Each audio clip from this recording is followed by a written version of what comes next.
ನಮಸ್ತೆ ಸ್ನೇಹಿತರೆ, ಇದು ನಾನೀಗ ತೋರಿಸ್ತಾ ಇದ್ನಲ್ಲ, ಇದು ಕುವೈತ್ ದಿನಾರ್ ಅಂತ, ಅಂದರೆ ಸೆಂಟ್ರಲ್ ಬ್ಯಾಂಕ್ ಆಫ್ ಕುವೈತ್, ಆ ದೇಶದ ಒಂದು ದಿನಾರು. ಇದು ನೋಡಿ, ಈ ದಿನಾರ್ ಹೆಂಗಿರ್ತದಪ್ಪ ಅಂದರೆ, ಇದು ನಮ್ಮ ದೇಶಕ್ಕೂ ಆ ದೇಶಕ್ಕೂ ವ್ಯತ್ಯಾಸ ಇರುತ್ತೆ ಕರೆನ್ಸಿಯಲ್ಲಿ. ಆ ಕರೆನ್ಸಿ ಬೇರೆ, ಈ ಕರೆನ್ಸಿ ಬೇರೆ ಇರುತ್ತೆ. ಮತ್ತು ವ್ಯಾಲ್ಯೂ ಅಂದರೆ ಬೆಲೆನೂ ಸಹ ಡಿಫ್ರೆನ್ಸ್ ಆಗಿರ್ತದೆ. ನಮ್ಮ 1 ರೂಪಾಯಿ ಅವರ ಒಂದು ದಿನಾರ್ಗೆ ತುಂಬ ವ್ಯತ್ಯಾಸ ಇರ್ತದೆ. ರೂಪಾಯಿ ಅಂತ ಹೇಗೆ ಕರಿತೀವೋ ಅವರು ದಿನಾರ್ ಅಂತ ಕರೀತಾರೆ. ಹೇಗೆ ಎತ್ತ ಅಂತ ನಾವು ಮುಂದಿನ ನೋಡ್ಕೊಳ್ತಾ ಹೋಗೋಣ.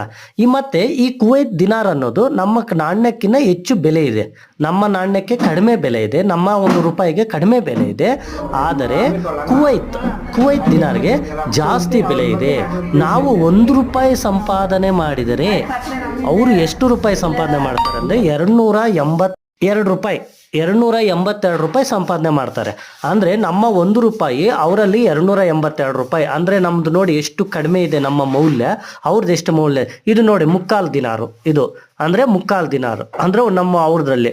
ಇದು ನೋಡಿ, ಇದು ಕಾಲು ದಿನಾರ್, ಇದು 4ನೇ 1 ಕಾಲು ದಿನಾರ್, ಇದು 4ನೇ 1 ಕಾಲು ದಿನಾರ್, ಇದು ಕಾಲು ದಿನಾರ್. ಇದು ನೋಡಿ ನಮ್ಮ ಬೆಲೆ ತುಂಬ ಕಡಿಮೆ ಇದೆ, ಅವರ ಒಂದು ದಿನಾರ್ಗೆ ಹೆಚ್ಚು ಮೌಲ್ಯ ಇದೆ, ಹೆಚ್ಚು ಬೆಲೆ ಇದೆ. ಇದು ಅರ್ಧ ದಿನಾರ್ ನೋಡಿ, ಅರ್ಧ ದಿನಾರ್ ಅಂದರೆ 282 ರೂಪಾಯಿಲೇ ಅರ್ಧ ಮಾಡ್ಕೋಬೇಕು. ಇದು ನಾಣ್ಯಗಳು ನೋಡಿ, ಅವ್ರು ಹೆಂಗಿರ್ತಾವೆ ನಾಣ್ಯಗಳು ಅನ್ನೋದು ಈ ಥರ ಇರುತ್ತದೆ. ಅವ್ರದ್ದು 5 ದಿನಾರ್ ಅಂದರೆ ನಮಗೆ 1411 ರೂಪಾಯಿ ಹಾಕ್ಬೇಕು ನಾವು. ಅವರೆಲ್ಲ 5 ದಿನಾರ್ ಹಾಕ್ಬೇಕಂದ್ರೆ 1 ದಿನಾರೇ 282 ಅಂದರೆ 5 ದಿನಾರು 1400